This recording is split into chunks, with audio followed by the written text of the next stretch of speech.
Tom DeLonge talks about consciousness, life after death. Here are some quotes. Death is nothing to be scared of. Most civilizations celebrated it because they had a larger understanding of how the universe worked. I think that ancient civilizations were far more advanced than we give them credit for. And I think that their understanding of consciousness in particular is what we're finally rediscovering now. That is how the universe works. Everything that did happen can happen and will happen, is happening all at once. Time is parallel. It's not linear. We just think it's linear. And so you have UFOs, and you have these things that took us literally 70 years to realize. These are not crafts coming from other planets. These are crafts that are traversing the frequencies of time. And it's complicated. We have to realize that everything we can imagine happening is actually happening. So once we build the tools to discover that, to utilize that, the world is going to change in crazy ways. And we're going to learn that there's multiple things interacting in our environment that have to do with frequency and consciousness and time that are beyond even just a flying saucer in the sky. There are different life forms are all over the earth and our oceans and our forests that are of varying sizes, shapes, and probably types of consciousnesses that they share. That's one of them. You'd have no idea the ocean is a lot bigger than the jellyfish. It's got everything in it, and things in it that make no sense that are left over from somewhere else.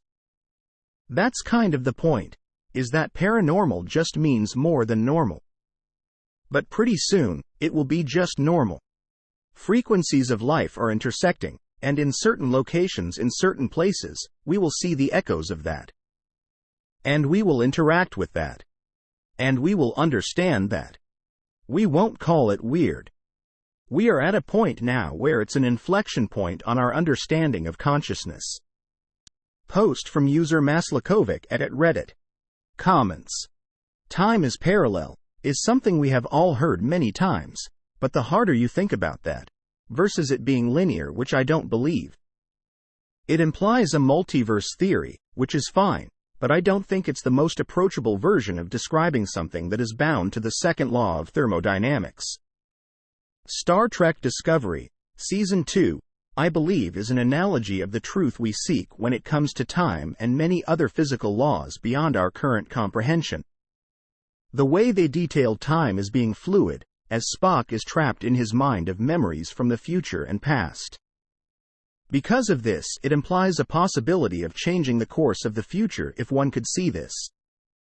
They anticipate red lights throughout the galaxy, all of which is one of their own igniting these. Yet they don't realize this, trying to assist with a detrimental outcome to all sentient life.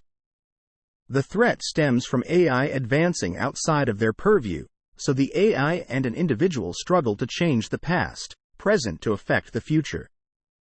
I find it fascinating that it seems like a lot of the accounts we hear of people having experiences come from neutral, near non-believing parties, so the fact that they have these experiences, and those who want to see something, don't almost insists that those instances work as a catalyst. And that something superior is aware those events need to happen.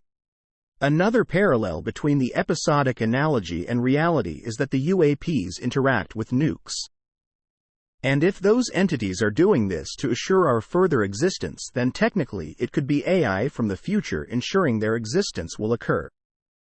At least to the point of which they need to get to in order to be advanced as they need to be. Hopefully that makes sense.